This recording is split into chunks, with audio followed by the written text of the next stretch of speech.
Hey guys, it's Troy again, and I am back already with another video. And if you recall my last video, I showed you that I had pen mail, and I had two pens. Vintage lever filler pens, both manufactured by Schaefer. And I went ahead and got these cleaned up. Before I even did that, and finished all that project, I had somebody, by request, ask me, hey, can you show us how to clean them up? Especially this one here was nasty. It was grungy. Now look at it now. All right, this whole barrel right here had a coating of some kind of crud on it. I can't get all the blemishes out because I mean that's right into the resin itself, and there's a bulge here, maybe a stress bulge, not really sure, but I went ahead and I got it about as clean as it's going to get. I'm not a professional. I just kind of do this for fun. This is my hobby. But at least I've learned how to make quick work of lever fillers. I can take a grungy lever filler, usually, and get it to look halfway decent. If you saw the video previously, like I said, this had the texture it almost looked like a matte finish to it, and the texture of it felt bumpy and rough. It was almost like a Visconti Homo sapiens, if you know what that feels like with the lava, is almost what this barrel felt like. It was really, really rough. But look at it now. I wish I had the before pictures, but I'll let you go look at the other video, alright? And this cap was kind of grungy. Now it's nice and crisp and shiny. That lever the same way. And take it off now, and I can show you. This is how it looks. I don't know if you remember the video previously, but there was ink all over this pen. Ink residue crusted all over it and stained. I got it nice and clean, as good as it's going to get. This is a number 341 nib, and on the fine line numbering system, that means that this is a fine nib. And I probably got ink all over myself now from doing that because I have inked up this pen. But one of the things I like about the fine line is this can unscrew. It's a modular nib, sort of like an Esterbrook. And not every fine line had that. And if they did, I actually have knocked them out before because they just weren't going to come out. Fortunately for this one, it came out. So here's what I did. All right, and I didn't do it quite as much on this one, although I got it a really nice polish. I mean, this right here, this pearl and black, which, by the way, it kind of dates it from between 1929 and about 1934 when Schaefer was making these in this particular pattern. But, I got that nib. I knocked that nib out, cleaned it up, and it has a 5-30 nib in it, which meant for the pen sold for about $5 and it had a 30-year warranty from the stuff that I've read online as to how they modeled the numbers on those nibs. But you may not be able to see it quite as well here, but this really shined up really, really nicely. It still has a really good imprint on it. It was nice and strong, so this turned out great. It looks stunningly beautiful, and I don't even like this pattern. I'm thinking, this is nice. So here's how I was able to make the grungy mess of this into at least a nice clean pen. Not everybody is going to appreciate the advice that I'm about to give you. There are some people who think that you ought not use this. Other people think you do. It depends on to whom you speak.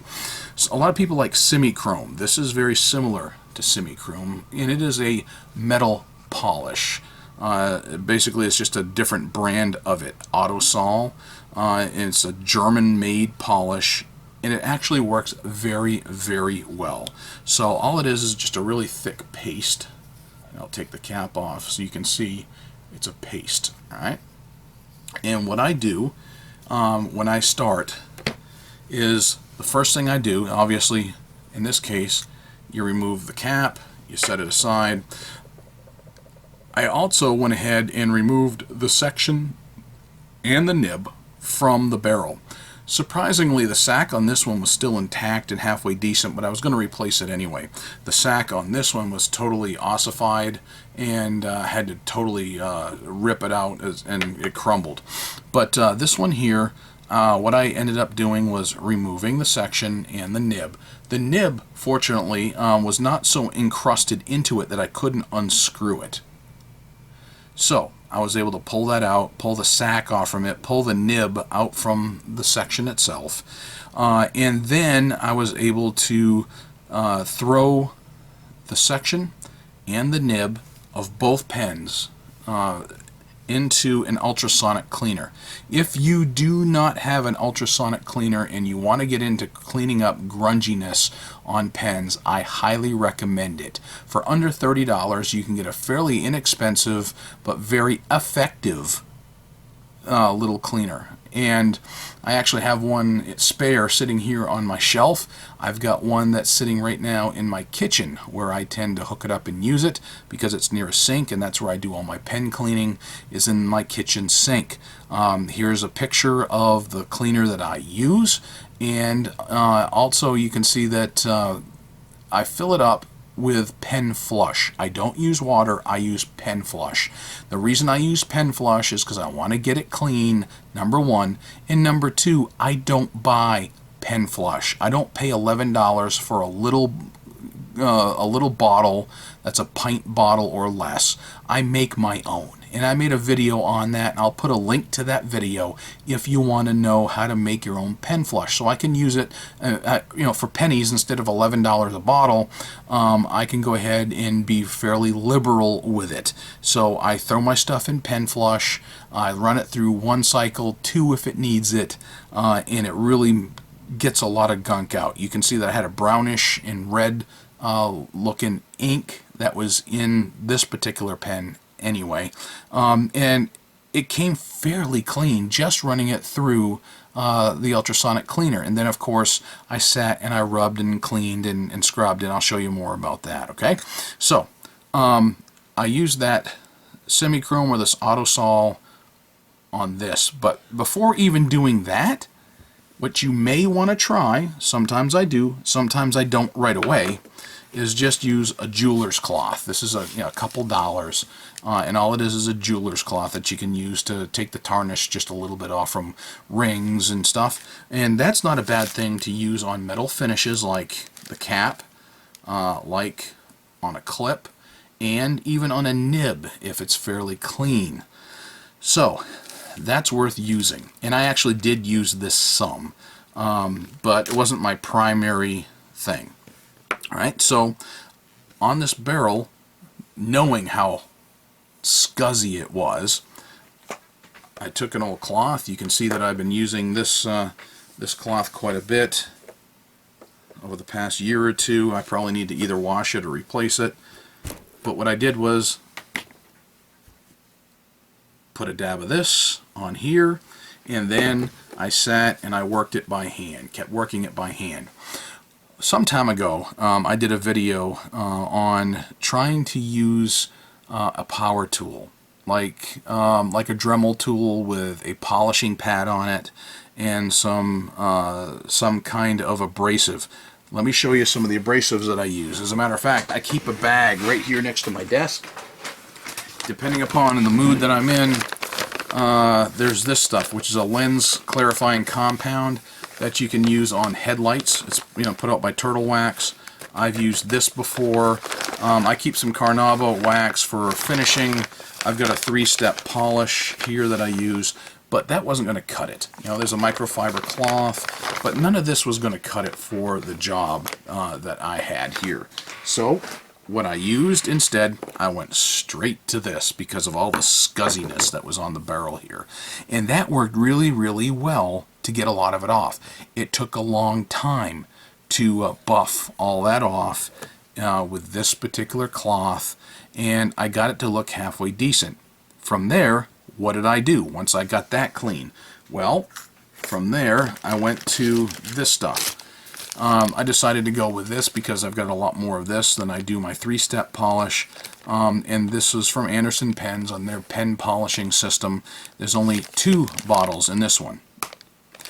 So I use their number 1 and number 5, and it comes in a kit, and that's all you get in that kit, is this right here. So I use that afterwards, and that's what gave me kind of a shiny black finish that looks, like I said, a whole lot better, a whole lot cleaner than it did. I did not use that polish, however, on this, because it got really nice on its own. Did not have to use anything else. Okay, so but I did use both that the Autosol polish as well as that two-step polish I just showed you on the section, and I got all that in there clean. And the nib, I had to do a little more time on the nib. I took some of that Autosol polish and an old toothbrush, and I had to really scrub in around that that nib. Since that nib comes right out as a unit, I was able to get in there, and I had to scrub and scrub and scrub, and I ran it through the ultrasonic cleaner again. Now here's something else. This is a fairly inexpensive dental pick set, or a dental hygiene. You know, I sit down, and there's the only woman that I let into my mouth, other than my wife, is my dental hygienist, and she uses a pick like this on me twice a year. So I picked up a fairly inexpensive set, and it goes great if you're going to do any gunsmithing work or gun cleaning even. I use this particular tool right here quite a bit, actually, trying to clean the ossified ink sac out of this nice little Schaefer, because when I looked down inside, it had some stuff, residue still stuck in there, and I was able to use that little blade to clean some of that stuff out. I'm not going to go into the whole ink sac replacement thing. I've got a video on that if you want to know how to replace an ink sac, and I didn't do that too long ago.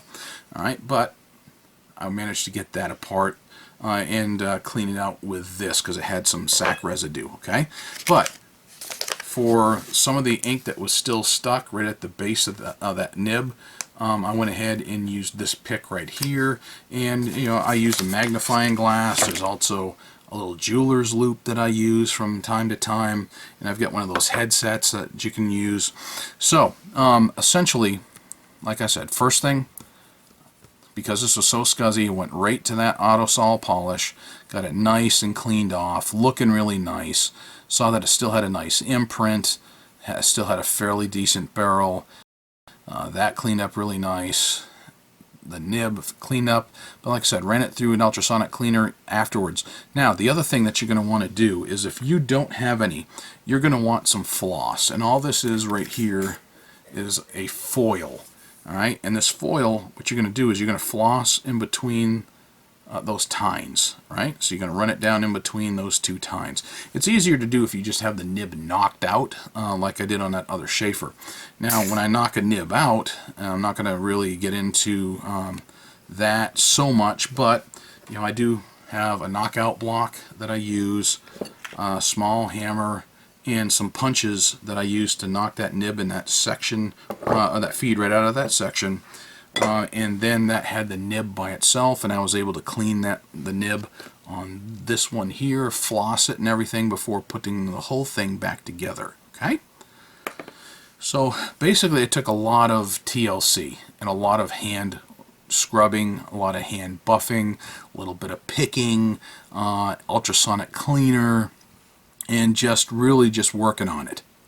And that's all it is to cleaning it up. It just takes time. It takes effort. It took me quite a while, obviously, to get this one clean to where I felt it was acceptable.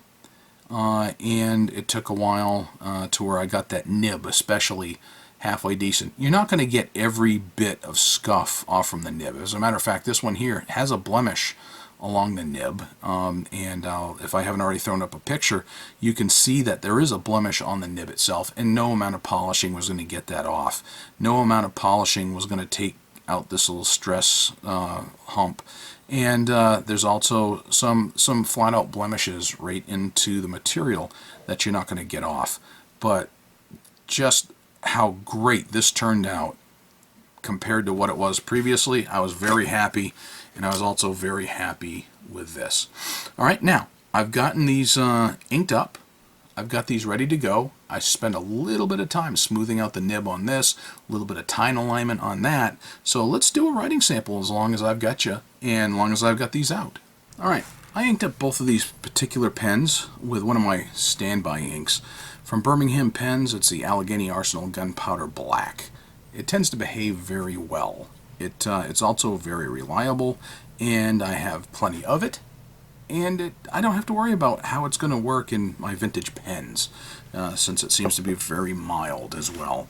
So let's go ahead and give you a writing sample.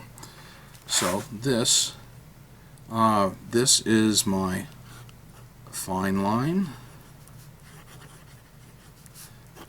by Schaefer. It has a number 341 steel nib, which is a fine nib. It's a little more scratchy than I particularly personally like. I actually spent a little bit of time, and I did get it smoothed out just a little bit, but I'm not much on fine nibs. But a lot of people love fine nibs. I'm just not one of them. It does work okay. It puts down a good amount of ink, as you can see. Alright, so I don't have... it writes, like I said, fairly reliably, and it writes a little smoother now that I spent just a little bit of time on it, but personally, it's not my favorite. I'm not much on the fine. If it was like a 343, which is a medium nib, 344s, somewhere in there, then I probably would have liked it a little bit better than fine. But that's what it came with, so that's what I had to work with.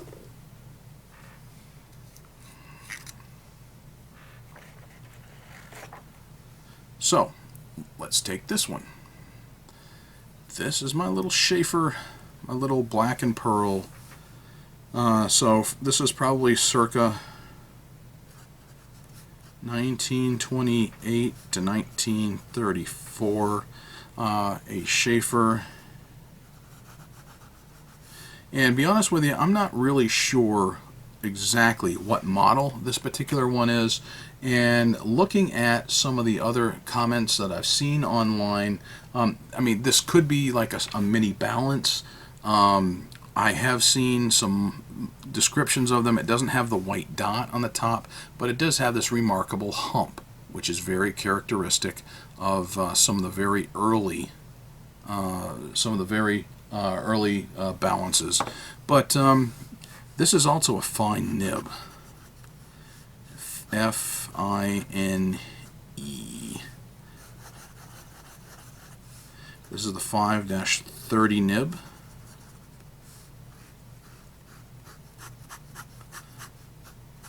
It writes great. It's also, you know, a little on the, like I said, on the fine side, if not extra fine, because this definitely puts out a very thin line.